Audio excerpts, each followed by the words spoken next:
तो मित्रों, आज हम बात करेंगे महाराणा प्रताप के जीवन के एक ऐसे पन्ने के बारे में जिसे बड़ी ही चतुराई के साथ इतिहास की किताबों से अधिकतर जगह से मिटा दिया गया है। बहुत कम लोग ही इसके बारे में जानते होंगे। ये एक ऐसा युद्ध था जिसे वर्णन होना चाहिए था, लेकिन हटा दिया गया इतिहास के किताबों से। तो ये है दिवार का युद्ध। दिवेर यानी कि ये ऐसी जगह है जो कुंभलगढ़ से लगभग 55-56 किलोमीटर दूर पड़ती है। और इसी युद्ध के बाद जो है पासा पलट गया था, जिसमें कि महाराणा प्रताप ने पूरे मेवाड़ पर फिर से कब्जा कर लिया था। तो चलिए जानते हैं कि इसके पहले क्या हुआ था और हल्दी घाटी युद्ध के और दिवेर के युद्ध के बीच में कितने दिन का फ़र्क था, और दिवेर का युद्ध ने कैसे सब कुछ वापस दिला दिया महाराणा प्रताप को।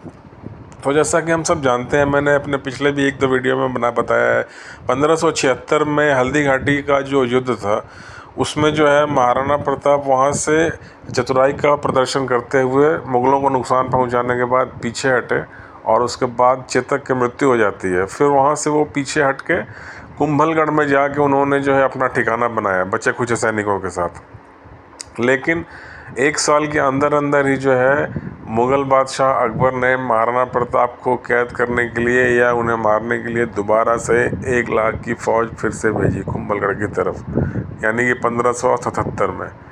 ठीक 1 साल पहले हल्दी घाटी इतना बड़ा युद्ध करने के बाद और उसमें इतना नुकसान होने के बाद जो है अब महाराणा प्रताप ने एक कुशल सेनापति की तरह दोबारा एक बड़े युद्ध में ना जाने का फैसला किया। और उन्होंने सोचा कि इस समय जो है कुंभलगढ़ के किले को खाली कर देना ही ठीक होगा, क्योंकि हमें शक्ति एकत्रित करनी है इतने बड़े फौज से टकराने के लिए। तो इसलिए वो कुंभलगढ़ की किले को छोड़ के वहाँ से अपनी बची खुची सैनिकों के साथ वो वहाँ से बाहर निकल गए और कुंभलगढ़ पे अधिकार हो जाने दिया खाली किले पर मुग़ल फ़ौजों का। वहाँ से वो दक्षिण मेवाड़ की तरफ पहुँचे और एक पहाड़ी घाटी में जाके उन्होंने शरण ली। और फिर 1577 से लेके 1580-81 तक ये 3-4 साल बहुत ही संघर्ष और कष्टपूर्ण रहे महाराणा प्रताप के जीवन में। इस समय जो है वो एक जगह से दूसरी जगह ठिकाना बदलते रहते और पहाड़ों की गुफाएं, पहाड़ों की चोटियाँ, घाटी, जंगल, यही उनका निवास स्थान रहा। और अकबर भी जो है ये बर्दाश्त नहीं कर सकता था कि कोई भारत में ऐसा हो, ख़ासकर मेवाड़ में जो कि दिल्ली से बहुत ज़्यादा दूर नहीं है, एक ऐसा राज हो जो कि राज तो आधा कब्जा हो चुका था, लेकिन वहाँ का राजा अभी भी जो है विरोध कर रहा था और वो झुकने को तैयार नहीं था मुग़ल सल्तनत के सामने। तो इसीलिए अकबर ने 1577 से लेकर 1580 के बीच में लगभग हर साल 1-1 लाख घुड़सवारों की 2 या 3 बार जो है उसने फ़ौज भेजी दक्षिण मेवाड़ के जंगलों में महाराणा प्रताप को तलाश करने के लिए। लेकिन वो महाराणा प्रताप को ढूंढ नहीं पाए, क्योंकि महाराणा प्रताप हमेशा अपनी लोकेशन बदलते रहते थे। और वो जो दक्षिण मेवाड़ है, यानी कि उदयपुर से अगर आप गुजरात की तरफ जाते हैं तो वो साउथ मेवाड़ बहुत ही ज़्यादा घने जंगलों वाला और पहाड़ी दुर्गम क्षेत्र है। फिर उसी दौरान यानी 1580-81 में जब जंगल में एक तरह से छुप कर रह रहे थे महाराणा प्रताप, उसी समय उनके मन में ये बात आई कि इतने बड़े मुग़ल साम्राज्य का सामना होगा कैसे, क्योंकि उनके पास अब सेना नहीं थी। 200-400 उनके करीबी जो उनके सैनिक बॉडीगार्ड थे, कुछ भील सरदार थे, बस वही लोग उनके साथ थे। तो लाखों की जो फ़ौज दिल्ली सल्तनत की थी अकबर के पास, उससे लड़ने के लिए धन नहीं था, उतनी बड़ी सेना नहीं थी। लेकिन मेवाड़ को स्वतंत्र कराने का जो एक जज्बा था उनके मन में, वो भी जीवित था। घास की रोटी भी खानी पड़ी थी उन्हें इसी दौरान, लेकिन जो है वो अपने इरादे से पीछे नहीं हटे। इसी दौरान उनकी मुलाकात जो है भामा शाह से होती है। भामा शाह जो कि उदयपुर साम्राज्य में इनके पिता के समय, महाराणा प्रताप के पिता के समय जो है वो नगर सेठ रहे थे, और उनका जो है एक बहुत बड़ा खजाना उनके पास था, कई पीढ़ियों का एकत्रित किया हुआ।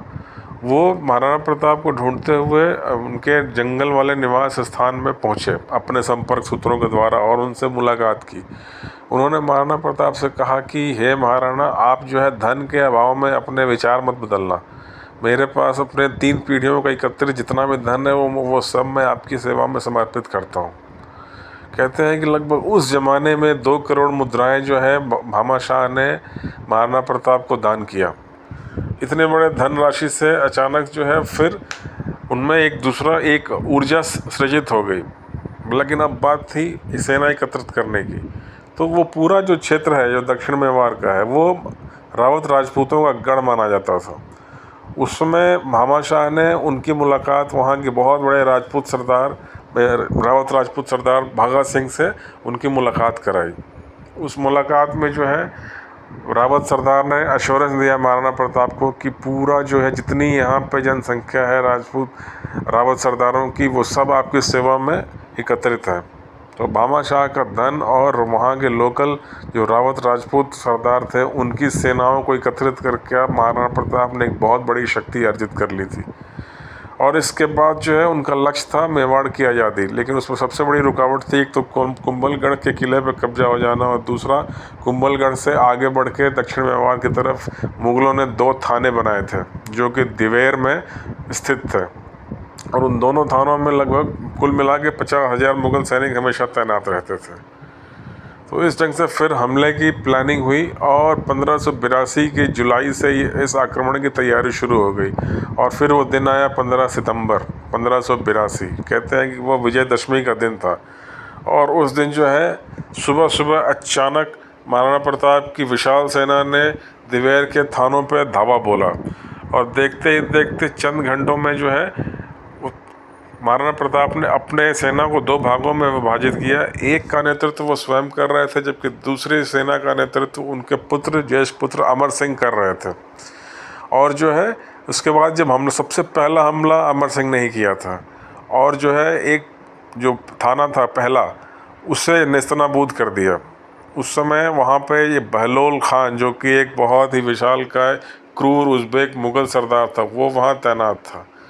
उसकी भिड़ंत जब अमर सिंह से होती है तो उसके हाथी को मार गिराया गया, और जो है उसके बाद बहलोल खान नीचे उतर के घोड़े पर सवार होकर अमर सिंह की तरफ बढ़ने लगा।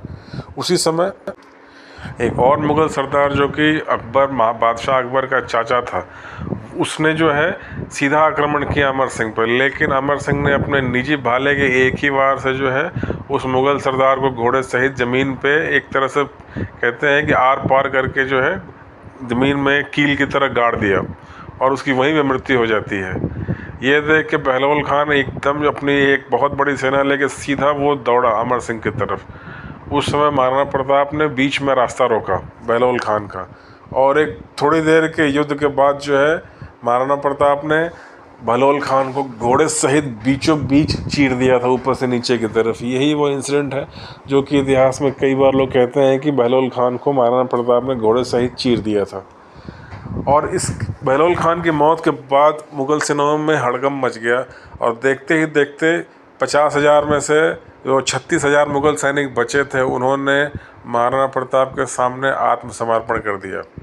उस आत्मसमर्पण के बाद जो है एक तरह से एक मुग़ल फ्रंट टूट गया था, और उसके अगले ही 1-2 हफ्ते के अंदर अंदर महाराणा प्रताप ने फिर वहाँ के और जो क्षेत्र हैं बूंदी, कुंभलगढ़, इस तरह के जो है सारे क्षेत्र, यहाँ तक कि चावंड, ये सब जो है मुक्त करा लिया था, और पूरे मेवाड़ पे वापस कब्जा हो गया था। कुंभलगढ़ किला तो ऐसा कहते हैं कि जब चावंड, बूंदी और इस तरह और दिवेर, ये सब जगह जब महाराणा प्रताप ने जीत लिया, उसके बाद कुंभलगढ़ में जो मुग़ल सुल्तान था जो वहाँ पे कमांडर बन के बैठा हुआ था, उसने बिना लड़ाई कुंभलगढ़ किले को खाली कर दिया और अजमेर भाग गया। और इस तरह से फिर कुंभलगढ़ पर भी महाराणा प्रताप की फ़ौजों का अधिकार हो गया था, और पूरे मेवाड़ में जो है स्वतंत्र एक मेवाड़ी राज स्थापित हो गया था। उसके बाद फिर अकबर ने कभी कोशिश नहीं की दोबारा मेवाड़ की तरफ कोई सेना भेजने की, और उसने महाराणा स्वीकार कर लिया महाराणा प्रताप को। इसके बाद 15 साल तक उन्होंने शासन किया, और फिर 1597 में उनकी मृत्यु हो जाती है। उसके बाद केवल चित्तौड़ और मंडलगढ़ बाकी था, जो कि उनके मृत्यु के बाद 12-13 साल के बाद उनके ज्येष्ठ पुत्र अमर सिंह ने उसे स्वतंत्र करवाया था। तो मित्रों, ये थी कहानी दिवेर के युद्ध की। हल्दी घाटी युद्ध हम सब जानते हैं, क्योंकि इसे वीरता से लड़ते हुए महाराणा प्रताप को वहाँ पीछे हटना पड़ा था। तो इसलिए हल्दी घाटी के युद्ध को तो काफ़ी हद तक इतिहास की किताबों में दिखाया गया है, लेकिन दिवेर का युद्ध जहाँ की मुग़लों ने 36,000 लोगों के सामने साथ सरेंडर किया था और महाराणा प्रताप ने पूरे मेवाड़ को जीत लिया था उसके बाद वापस, इसके बारे में इतिहास में कहीं ख़ास कुछ वर्णन नहीं किया गया है। जो एडवांस हायर स्टूडेंट्स हैं इतिहास के, जो पोस्ट ग्रेजुएशन या पीएचडी वगैरह करते हैं, वो ज़रूर इस तरह के इतिहास को पढ़ सकते हैं, लेकिन हाई स्कूल लेवल तक से तो ये लगभग सारा गायब है, यानी कि आम एक जनरल पॉपुलेशन इस बारे में नहीं जानती है। तो मेरे वीडियो में इतना ही। प्लीज़ मेरे चैनल को लाइक कीजिए और सब्सक्राइब कीजिए, और अधिक से अधिक संख्या में इस वीडियो को शेयर कीजिए, ताकि इस ढंग की अवेयरनेस और नॉलेज ज़्यादा से ज़्यादा लोगों तक पहुँचे। तो बहुत बहुत धन्यवाद मेरा वीडियो देखने के लिए।